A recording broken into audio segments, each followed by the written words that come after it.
감사합니다. 네, 우리가 이번 주 성탄절이 있었죠. 그래서 성탄 전야 행사 우리 아이들이 또 마음껏 예수 나심을 축하하는 시간을 보냈고요. 또 성탄절날 또 이렇게 칸타타로 영광 돌리는 시간들을 가졌어요. 이제 그리고 오늘 마지막 주를 보내고 이제 새해를 맞이하게 될 것입니다. 그런데 오늘 성경 말씀을 통해서 한 사건을 좀 만나기를 원하는데, 성탄의 기쁨이 채 가시기도 전에 불어닥친 가슴 아픈 사건입니다. 참사가 벌어졌어요. 그 참사가 일명 어떤 참사냐? 영아 살해 사건입니다. 영아 살해 사건. 제가 어제 제 방에 앉아가지고 인터넷 쳐봤더니 영아 살해 했더니요, 냉장고 영아 살해라는 말이 뜨는 거예요. 냉장고 영아 살해. 뭔가 했더니 지난해에 있었던 사건이더라고요. 한 엄마가 아이를 낳아 키우는 게 너무 힘들어가지고 그만 넷째 아이를 낳자마자 숨지게 한 다음에 냉장고에 시체를 유기한 거예요. 냉장고에. 근데 그게 마침내 발각되었는데 아이가 꽁꽁 언 상태로 죽어 있는 그 영아 2명을 발견하게 된 겁니다. 물었더니 왜 그랬냐 했더니 2명을 낳아 기르는데 이들까지도 기를 자신이 없어가지고 그만 그렇게 아이들을 숨지게 했다 하는 말을 한 겁니다. 근데 알고 보니까 이 엄마가 또 만삭이에요. 또 아기를 또 뱄어요. 그러니까 판사가 8년형을 선고하면서 이 아이는 낳아서 잘 기르세요 라고 당부까지 했답니다. 이제 죽이지 말라는 그런 말이죠. 우리나라에서 이런 사건을 통해서 정부가 조사를 해봤더니 영아들 중에서 출생신고를 하지 않은 영아가 대략 한 2,000명이 넘는답니다. 2,000명이 넘는 아이들이 신고되지 않았고요. 그 중에 250명이 영아 살해를 당했다고 해요. 그것도 엄마로부터. 그 이유를 보니까 생활고 때문에 비관해서, 또 가정 불화 때문에 남편과의 불화겠죠. 이런저런 육아에 대한 스트레스를 극복하지 못하고 마침내 자기가 낳은 아이를 그냥 죽여버리고 마는 거예요. 얼마나 참 비참한 일인지. 또 그 아이는 아무런 그런 저항도 없이 그냥 속수무책 당해야 되는 이 가슴 아픈 일들이 우리 가운데 있단 말입니다. 근데 이런 가슴 아픈 일들이 우리에게만 있었던 일이 아니에요. 2000년 전에 예수님이 성탄 이 땅에 오셨을 때에도 이런 일들이 또 다시 한번 반복되는 걸 볼 수가 있어요. 바로 그때 헤롯 왕이 유대 땅을 다스리고 있을 때였습니다. 어느 날 헤롯에게 동방 박사들이 찾아왔습니다. 찾아와서 하는 말이 유대인의 왕으로 나실 네가 온다고 해서 우리가 찾아왔는데 그 왕께 경배하기 원합니다 라고 헤롯에게 이야기한 겁니다. 그러니까 헤롯이 그 얘기를 가만히 들으니까 어떤 생각이 듭니까? 지금 유대 땅의 왕이 난데, 아니 또 다른 왕이 태어났단 말이야? 그럼 이 왕은 결국 자라서 나를 쫓아내고 왕위를 빼앗을 것 같은데 가만 놔둘 수가 없는 거죠. 내 왕위를 빼앗는다니 이건 견딜 수가 없는 겁니다. 그래서 헤롯이 속임수를 씁니다. 여보시오 박사님들, 당신들이 그 아이를 발견하고 경배하거든 나에게도 꼭 알려주세요. 나도 가서 그 아이에게 경배할 수 있도록 말입니다 라고 부탁을 해요. 사실은 그게 아닌 거죠. 네, 반역의 씨앗을 미리 발견해서 이 반역의 씨앗을 미리 없애버리고 싶은 마음에 그 아이가 어디에서 태어났는지 알아달라고 부탁을 한 겁니다. 동방 박사가 마침내 별의 인도를 따라서 아기 예수를 만나게 되어지고 아기 예수한테 경배하고 보배함을 드리고 돌아가는 길에 천사가 나타납니다. 그래서 헤롯에게 가지 말고 이 사실을 이야기하지 말고 너희 본국으로 돌아가라 라고 말합니다. 그리고 천사가 또 다시 요셉, 이 아기 예수의 아버지인 요셉에게 나타나가지고 너는 어서 일어나서 아기를 데리고 또 마리아를 데리고 애굽으로 피신하라. 헤롯이 너희들을 죽일까 한다 하고 애굽으로 피신하도록 시킵니다. 마침내 그 동방 박사들은 천사의 이야기를 듣고 헤롯에게 가지 않고 그냥 곧바로 고향으로 돌아갑니다. 헤롯은 이제 오나 저제 오나 동방 박사들의 발걸음을 기다리는데 오지 않아요. 알고 보니까 자기한테 보고하지 않고 이미 이 유대 땅을 떠났다는 얘기를 듣게 되어집니다. 속은 거죠. 그러자 헤롯은 화가 머리 끝까지 치솟습니다. 그리고 더욱더 이 아이를 죽이려는 마음을 더 불태워요. 가만히 있지 않고 당시 유대 땅에 있는 모든 종교 지도자들 다 불러 모읍니다. 대제사장, 율법 박사들 불러 모아서 너희들 혹시 선지자를 통해서 이 땅에 왕으로 날 자가 누구인지, 그 아이가 어디서 태어났는지 알 수 있겠느냐? 라고 질문합니다. 그러자 이 종교 지도자들과 대제사장들과 율법 박사들이 성경 말씀을 잘 아니까 미가서 말씀, 우리가 지난주 봤죠. 이 미가서 말씀을 가지고 미가서 5장 2절에 의하면 그 아기가 베들레헴에서 태어날 거라는 사실을 말을 해줘요. 여러분, 당시 제사장들과 또 율법 박사들은 헤롯이 어떤 인물인지 잘 압니다. 잔인하고 폭군이거든요. 그러면 이 사실을 알려주면 반드시 이 아이를 어떻게 해야 할지 것도 아마 알았을 겁니다. 근데 그 사실을 고스란히 다 알려줍니다. 참 못됐죠. 그렇게 유대인의 메시아를 기다리고 유대를 해방할 그런 그리스도를 기다렸던 사람들인데, 그럼 이 소식을 알려주게 되어지면 헤롯이 분명히 그 아이를 해야 할 텐데 오로지 자기들의 이해관계 때문에, 자기들의 그런 마음 때문에, 욕망 때문에 이 아이를 어디 태어났는지를 알려주게 되어집니다. 마침내 헤롯은 그 사실을 알게 되어지고 베들레헴 지방의 군사들을 대거 급파합니다. 그래서 동방 박사들이 자기한테 알려준 그때 아기 예수가 태어났다라고 하는 그때를 기억해서 2살 아래의 모든 산의 아이들을 다 죽여버립니다. 군대를 풀어가지고 베들레헴과 그 지방에 있는 모든 아기들은 다 죽게 된 겁니다. 산의 아들은 다 죽게 된 겁니다. 여러분, 얼마나 안타까운 일입니까? 이름하여 참사야, 참사. 우리나라에도 몇 번의 참사가 있었죠. 안타까운 참사가 일어났죠. 이런 참사가 지금 벌어지고 있는 거예요. 이게 첫 번째 이스라엘에서 벌어진 성탄의 진정한 모습입니다. 우리가 성탄절 보내면서 기뻐하고 즐거워하고 하나님께 높였지만 첫 번째 성탄의 모습은요, 하나님께서 영광 중에 이 땅에 임했지만 동시에 이 땅 가운데는 그로 인해서 엄청난 참극과 참사가 벌어지고 있는 거예요. 이게 성탄의 진짜 모습입니다. 영광 중에 그리스도가, 하나님의 아들이 영광 중에 이 땅 가운데 임했어요. 그러나 그와 동시에 헤롯은 자기의 권력을 지키기 위해서, 자기의 보좌를 지키기 위해서 수많은 영아들을 학살하는 그런 참사를 지금 벌이고 있는 겁니다. 그러나 참 다행인 것은 천사를 통해서 이 사실을 알게 되어진 예수 일행이 애굽으로 피신한 이후이지요. 그러나 어쨌든지 간에 그 일 때문에 애꿎은 많은 가난한 아이들이 그렇게 참변을 당하게 된 겁니다. 그로 인해서 갑자기 갓난 아기들을 잃어버린 그 어미들의 슬픈 그 울음이 온 땅을 다 뒤덮은 것이죠. 사랑하는 성도 여러분, 어째서 이런 일들이 성탄 다음에 벌어지고 있는가 하는 겁니다. 그리고 성경은 성탄의 기쁜 소식 다음에 왜 이런 참사, 비극적인 일들을 기록하고 있는가 하는 거죠. 누가복음에 보면 성탄에 대해서 이렇게 말합니다. 하늘에는 영광이요 땅에는 기뻐하심을 입은 자들에게 평화로다. 그러니까 하늘에는 영광이고 땅에는 평화라고 분명히 말하고 있어요. 근데 여러분 생각해 보세요. 과연 지금 이 참사, 이 참극의 현장 가운데 있는 그들에게 평화라고 말을 할 수 있을까요?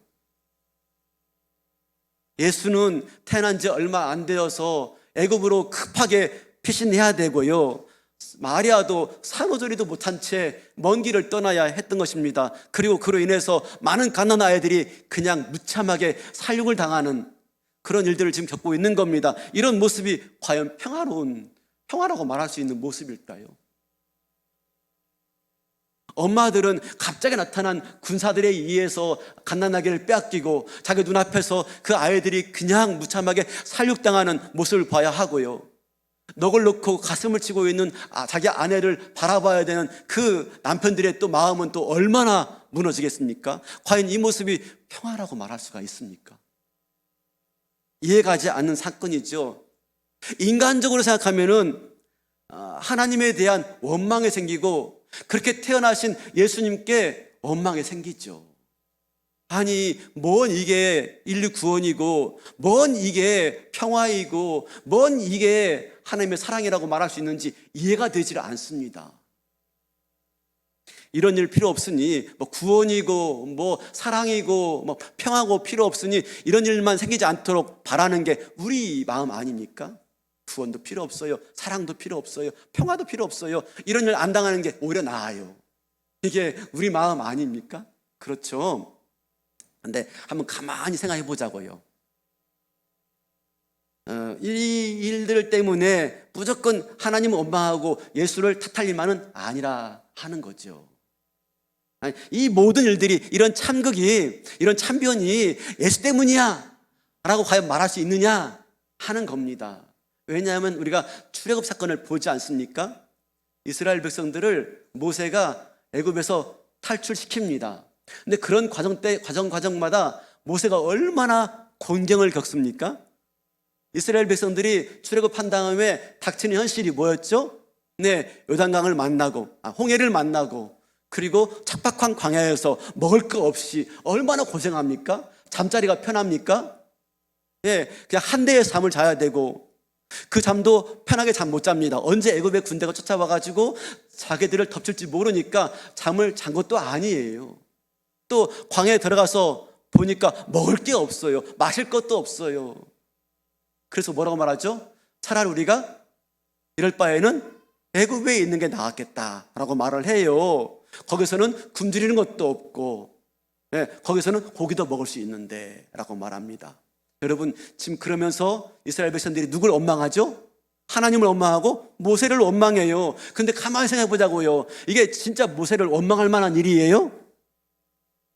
지금 이스라엘 백성들에게 그 400년 동안 그 노예 생활하면서 그토록 울부짖었던 내용이 뭐죠? 하나님, 우리 백성을 구원해 주세요. 하나님, 우리를 이 애굽의 이 식민지에서 우리를 벗어나게 해주세요. 그토록 부르짖고 그토록 외치지 않았습니까? 그 결과 지금 벌어지고 있는 게 뭐죠? 네, 애굽에서 벗어났어요. 애굽에서 해방되었습니다. 자유인이 되었습니다. 드디어 하나님이 그들의 기도를 들어주신 거예요. 그런데 지금 자기들 앞에 펼쳐진 이 척박한 현실 때문에 하나님 원망하고 모세한테 원망하는 게 이 맞습니까? 지금 자기에게 벌어진 이 운명이 어떤 운명이 새롭게 펼쳐졌는지는 하나도 기억 못하고, 지금 자기들에게 어떤 새로운 신분이 주어졌는지는 하나도 생각 못하고, 당장 눈앞에 먹을 게 없다고, 당장 눈앞에 편한 게 없다고 원망하고 불평하는 모습. 근데 그 모습이 또 우리 모습 아닙니까? 우리 모습? 아니, 예수가 태어나지 않았다면 이런 일이 있지 않았을 텐데, 아니, 예수가 태어나는 바람에 애굽계 갓난아기들 다 죽어야 되고, 여러분, 이렇게 말할 수가 있느냐 하는 겁니다. 만약에 그렇게 예수의 탄생을 우리가 원망하고 예수 탄생에 대해서 우리가 불평한다면 우리의 구원은 어떻게 이루어지겠습니까? 지금 우리에게 주어진 이 구원의 은혜, 어떻게 그게 가능하겠습니까? 내가 지금 하나님의 백성이 되어지고 하늘나라를 온전히 상속할 수 있는 하나님 백성이 어떻게 될 수 있었겠습니까? 예수님이 이 땅에 오셨기 때문에 그와 같은 아름답고 놀라운 일들이 우리 가운데 지금 주어진 게 아닙니까? 그런데 그로 인해서 생긴 이 영아 사례와 같은 이 참변들, 이 참극 때문에 우리가 예수 오심을 원망하고, 예수가 오지 않았으면 좋았을 텐데, 이런 일이 안 생겼을 텐데 라고 말할 수 있느냐 하는 말입니다. 우리가 간혹 그럴 때가 있어요. 예수 믿으면 모든 게 다 잘 된다고 해서 교회 나왔는데 이게 뭡니까? 오히려 집안에 우환이 생기고 안 좋은 일이 생기고 이럴 바에는 내가 예수 안 믿지, 돌아가는 거예요. 실제로 그런 일이 있었습니다. 몇 해 전에 저희 교회에 오신 세 가족이 이렇게 저렇게 해서 전도돼가지고 왔는데 교회 나오면서부터 집안에 이런 일이 생기고 도둑이 들고 뭐가 생기고 안 좋은 일이 생기는 거예요. 그러니까 실망하고는 나 이럴 바에는 교회 안 나가요 하고 가버리고 말았어요. 지금 예수 믿고 내게 주어진 이 운명의 대전환이 어떤 일인지 알지 못하고 단지 지금 내 앞에 펼쳐지는 현실이 척박하다고 원망하고 불평하는 이스라엘 백성들과 다를 바가 어디 있느냐 하는 거죠. 예수 믿고 내가 영원한 하나님 백성이 되었고, 내가 예수 믿고 내 영혼이 잘 되어지고, 내가 예수 믿고 내 영혼이 살게 되었는데 이런저런 일 때문에 괜히 예수 믿었어 라고 말을 할 수 있느냐 하는 거죠. 그러므로 우리는 현상만, 내 눈앞에 펼쳐진 현상만 볼 게 아니라 그 일의 본질을 볼 수 있어야 되는 거죠. 우리 영혼의 진정한 본질을 볼 수 있어야 되는 것이죠. 중요한 것은 하나님께서 우리를 괴롭게 하고자 이런저런 일들을 펼쳐지는 게 아니다라고 하는 겁니다. 우리 분명히 말씀 가운데 본 건 뭐냐면 에레미야 선지자를 통해서 말씀하고 있지 않습니까? 너희를 향한 나의 뜻은 재앙이 아니라 평안이니라. 하나님이 우리를 향해서 가지고 계신 생각은요, 결코 우리를 괴롭게 하려고 하지 않습니다. 우리를 진정한 평안 가운데 이끌어가고자 하는 것인데, 우리 가운데 지금 이런 일들이 펼쳐지고 있다는 것입니다. 영아 살해 사건. 진정한 성탄은 영광만 있는 게 아닙니다. 진정한 성탄은 기쁨만 있는 게 아닙니다. 성탄의 진정한 의미는 영광과 함께 이런 참극이 우리 가운데 있다는 거예요. 이게 진짜 크리스마스 이야기입니다. 그럼 우리는 이 이야기를 어떻게 바라봐야 되느냐 하는 겁니다. 이 성탄의 참극은 하나님께서 영광 중에 이 땅에 임하시지만, 그러나 또 발생하는 이 인간의 이 비참한 참사는 사실 무엇을 보여주고 있는 일이냐면, 궁극적으로 우리를 구원하신 예수 그리스도의 십자가를 보여주는 모습입니다. 여러분, 그리스도의 십자가는 하나님께서 우리의 모든 죄를 다 용서하시기 위해서 이 땅 가운데 오셨습니다. 그리고 그분이 우리의 모든 죄를 다 용서하시고 우리를 속죄하시고 참 하나님 백성 되게 하신 일인데, 그것은 영광스럽고 기쁜 일이지만 그 일들을 이루기 위해서 그리스도는 십자가를 지고 가셔야 되는 겁니다. 영광과 참극이 같이 있는 거죠. 여기 우리 크리스마스 트리가 있어요. 성탄절 끝났길래 목사님 치울까요? 치우지 말라고 그랬습니다. 1월 때까지는, 1월 중순까지는 그냥 놔두라고 그랬습니다. 너무 수고했는데 바로 치우기가 좀 뭐하잖아요. 성탄의 트리는 뭘 의미합니까?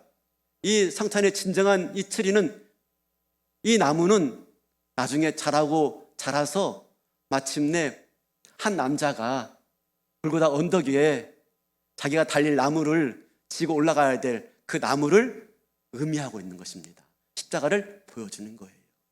단순히 이렇게 여기 달아두고 선물 달아두고 예쁜 걸 달아두고 아름답게 만드는 게 아니라, 결국 이 성탄의 트리는 골고다 언덕 위에 세워질 예수 그리스도 십자가를 의미하고 있는 것이 이 성탄의 트리입니다.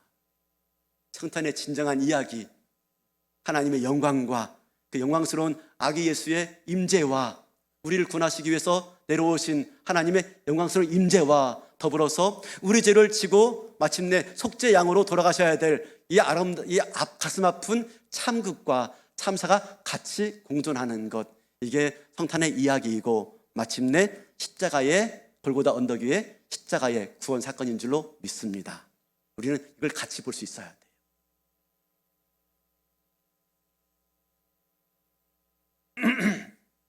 그러면 우리가 이 상황에서 이 말씀을 가지고 우리가 발견할 게 무엇입니까? 첫 번째 기억할 것은 뭐냐면, 하나님이 이 세상을 구원할 하나님의 아들을 이 땅에 보내주자마자 어둠의 세력들은 이걸 막기 위해서 발악을 하고 있더라 하는 겁니다. 뭐라고요? 하나님이 우리를 구원하시기 위해서 하나님의 아들을 이 땅 가운데 보내주자마자 이 땅의 어둠의 세력들인 사단은 이걸 막기 위해서 총 공격을 하고 온갖 발악을 멈추지 않더라 하는 것입니다. 사단은요, 어떻게 해서든지 성탄을 막고 싶은 거예요. 어떻게 해서든지 아기 예수를 죽여야 되는 거예요. 왜냐하면 마침내 이 아기 예수로 말미암아서 공중 권세 잡은 자기의 모든 세력을 다 빼앗길 수 있기 때문에 지금은 수많은 사람들이 다 자기 아래에 놓여 있어요. 자기가 왕으로 많은 영혼들을 지금 다스리고 있는데 마침내 아기 예수가 진정한 왕으로 이 땅 가운데 탄생하게 되어지고 그가 이 땅 가운데 세워지면 수많은 영혼들이 다 아기 예수께 가게 되어지고 자기는 아무것도 없는 실패자가 될 수 있다는 걸 알고 있는 것입니다. 사단이 길을 쓰고 막고 싶은 겁니다. 어떻게? 아기 예수의 탄생을 가로막는데 어떤 방법으로요? 헤롯을 통해서. 권력욕과 욕심에 눈먼 이 헤롯을 통해서 사단은 아기 예수를 탄생을 막고 싶은 거예요. 그래서 자기의 이 공중 권세를 빼앗기지 않기 위해서 헤롯을 충동질하고 있는 것입니다. 야, 네 왕이 뺏길 수 있어. 네가 왕 안 될 수가 있어. 그러니 지금 당장 그 아기를 찾아내서 발본색원해서 죽여버려야 돼. 싹을 잘라야 돼. 라고 하면서 헤롯을 충동질시키고 있는 것이죠. 헤롯을 이용하고 있는 겁니다. 결과적으로 지금 이 순간 어떤 순간이냐면 하늘에서 우리의 구원을 위해서 아기 예수를 보내주신 하나님의 계획이 승리하느냐, 아니면 그걸 막고자 헤롯과 모든 악한 세력들을 총동원하는 사단의 세력이 승리하느냐, 바로 그 갈림길이 첫 번째 성탄 가운데 벌어지고 있는 거예요. 우리는 잘 모르지만 하늘 세계는 지금 매우 긴박하게 지금 막 돌아가고 있는 것입니다. 하나님의 구원 계획이 승리하느냐, 아니면 이걸 가로막고자 하는 사단의 계획이 승리하느냐. 그렇지만 두 번째입니다. 두 번째, 하나님께서는 그 같은 적들의 음모를 아시고 그 가운데서 아기 예수를 지키십니다. 하나님은 자기의 계획이 결코 실패되지 않습니다. 하나님은 이루고자 하시는 일들을 반드시 이루어 가시는 것이죠. 하나님이 천사를 동원해서 그 일들을 이루어 가십니다. 애굽으로 도피시키고 헤롯의 칼날로부터 아기 예수를 지켜주시는 것이지요. 마침내 시간이 지나서 아들 예수가 장성하여서 십자가 위에서 우리의 모든 죄를 지고 다 감당하고 가실 수 있는 속죄양이 될 때까지 그 아이를 지키시고 보호하셨다가 마침내 그 아이가 나무를 지고 갈 수 있는 때가 되었을 때 마침내 우리 모든 죄를 다 담당하시고 속죄양이 되어서 십자가의 죽으심으로 우리의 구원을 완성시켜 주신 줄로 믿습니다. 이게 하나님의 승리입니다. 승리. 마침내 우리를 모든 사단의 죄와 사망 권세 아래서 다 해방시켜 주시고 우리의 모든 죄를 다 씻겨주시고 영원한 하나님 나라 백성 되게 하시고 하나님 자녀로서의 하늘나라를 상속할 수 있는 바로 하나님 백성으로 우리를 회복시켜 주신 줄로 믿습니다. 하나님의 계획은 반드시 이루어지는 것이죠. 그러나 이런 과정에서, 이런 과정 가운데서 우리가 이해하기 힘든 일들이 우리 삶 가운데, 이 세상 가운데 일어나더라 하는 겁니다. 이런 과정 가운데 하나님의 계획은 반드시 이루어져요. 하지만 그런 과정 가운데 이 세상에서 우리가 이해할 수 없는 그런 일들이, 또 우리 삶 가운데 이해할 수 없는 그런 참사와 참변과 참극들이 일어나더라 하는 것이지요. 공중 권세 잡은 사단은요, 마지막 남은 힘을 다해서 우리를 붙잡으려고 애씁니다. 빼앗기지 않으려고, 하나님께 빼앗기지 않으려고. 그래서 이런저런 일들을 만들어내는 거예요. 참사를 만들어내고 참변을 만들어내고 참극들을 만들어냅니다. 그래서 우리로 하여금 어떻게 하도록? 하나님 원망하게 만드는 거예요. 하나님 불평하게 만드는 거예요. 아니, 예수 믿어서 잘 되기는커녕 아이고 예수 믿었더니 쫄딱 망하게 생겼네, 이런 말들을 우리 입으로 말하게끔 만들어서 결국은 예수를 외면하도록, 구원의 길을 가지 못하도록 하는 거예요. 우리 입에서 이런 어려움들을 경험케 하는 일들을 통해서, 영화 사례와 같은 비참한 일들을 겪게 함을 통해서 우리 입에서 아, 예수가 뭐고 힘들어 죽겠다, 예수 믿으면 밥이 나와 떡이 나와 하면서, 그죠? 우리의 믿음을 포기하게끔 만들고 싶은 거예요. 누가? 사단이.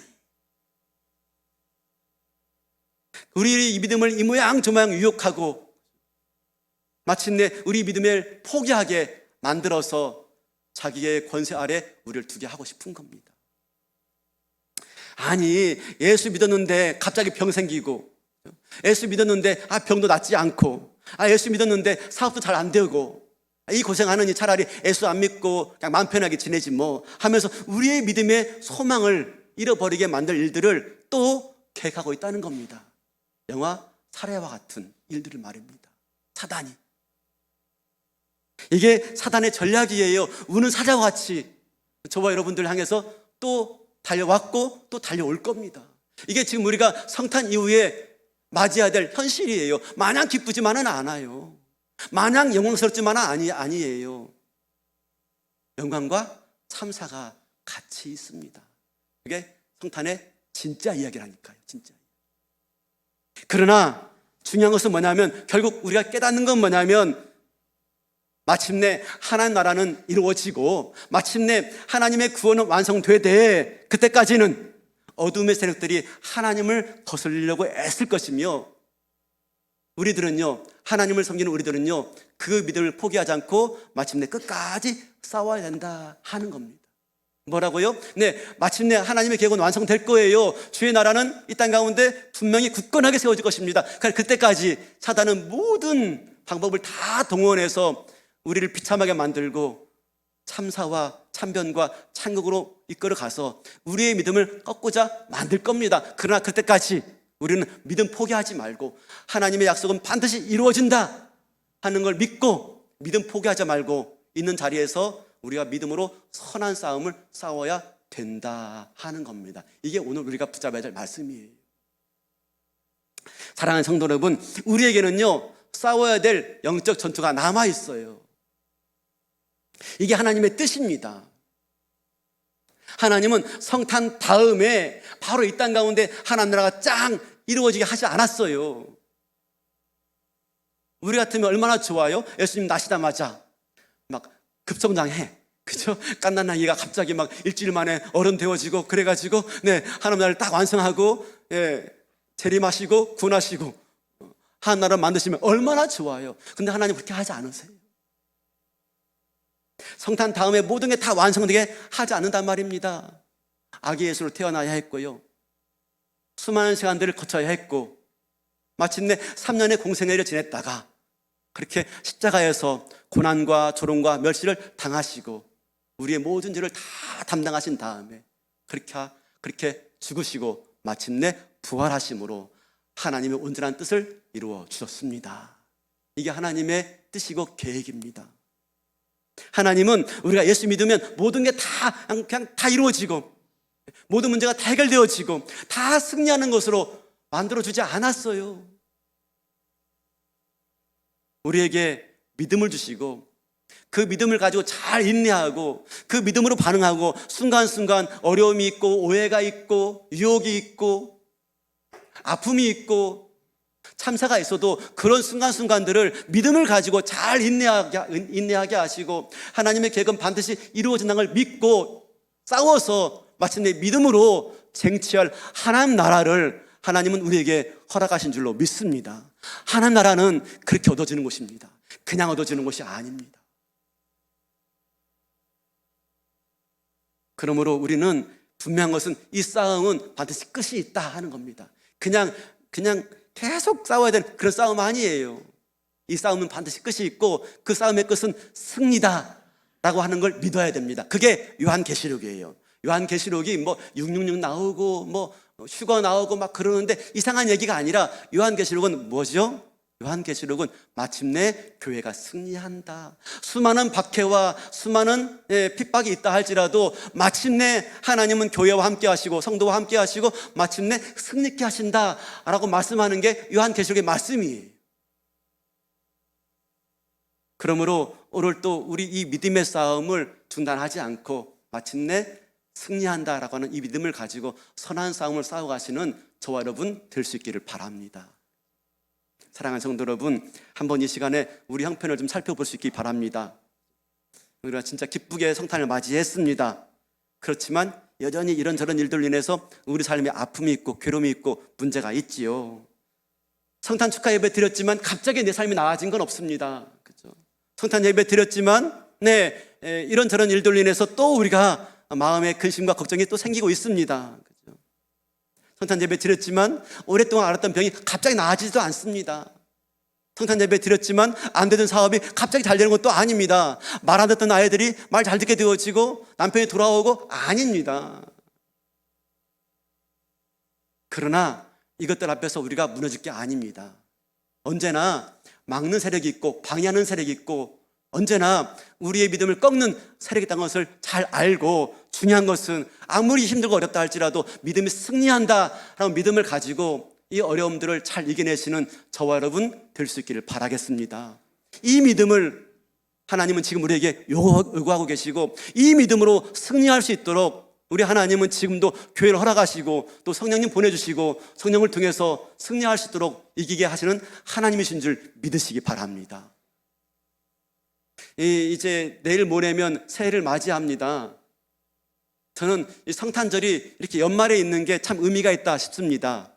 성탄절이 정말 12월 25일이냐? 그건 아니죠. 12월 25일이 아니라는 걸 아마 다 알 겁니다. 근데 그 의미, 그건 중요하지 않습니다.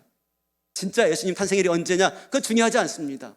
저는 오히려 이 성탄이 연말을 보내고 새해를 맞이하는 그 중간에 있는 게 너무 좋습니다. 왜냐하면 새해를 우리가 어떻게 맞이할 수 있습니까? 막연한 희망과 막연한 기대로만 새해를 맞이할 수 있는 게 아닙니다. 우리가 예수님과 동행하지만 이런저런 가슴 아픈 일들이 생길 수 있습니다. 그러나 그것은 우리를 방해하는, 우리의 믿음을 방해하는 사단의 계획인 줄 알고 거기에 넘어지지 말고 실망하지 말고 포기하지 말고 좌절하지 말고 예수를 더 붙잡을 수 있는 새해 될 수 있길 바라겠습니다. 새해에는 어떤 어려움이 있어도 포기하지 않고 믿음으로 나아가서 마침내 승리케 하시고 우리 구원을 완성케 하시는 하나님의 구원을 경험하는 저와 여러분 될 수 있길 바라겠습니다. 아마 이 중에는 올 한 해도 그렇게 오신 분도 있어요. 연초에 좋은 마음으로 왔는데 갑자기 참변, 내 일에 참극이죠. 겪었지만 그러나 그 가운데서 절망하지 않고 하나님의 약속을 붙잡고 끝까지 기도하는 가운데 마침내 하나님께 승리의 은혜로 고백한 영혼들이 있어요. 제가 보았어요. 갑자기 생긴 병이었어요. 뜻하지 않은 병이었어요. 놀랬지요. 아니 나한테 왜 이런 병이? 그런데 실망하지 않고 좌절하지 않고 하나님이 나를 붙드신다 믿음 가지고 마침내 끝까지 싸워서 승리하여서 제 앞에서 간증하는 이야기를 듣게 되었어요. 그와 같은 또 한 해를 맞이하여서 어떤 어려움이 있어도 끝까지 믿음 가지고 싸워서 승리하시는, 그렇게 또 한 번의 새로운 성탄을 맞이할 때까지 믿음으로 승리하시는 저와 여러분 되시기를 주님의 이름으로 축원합니다.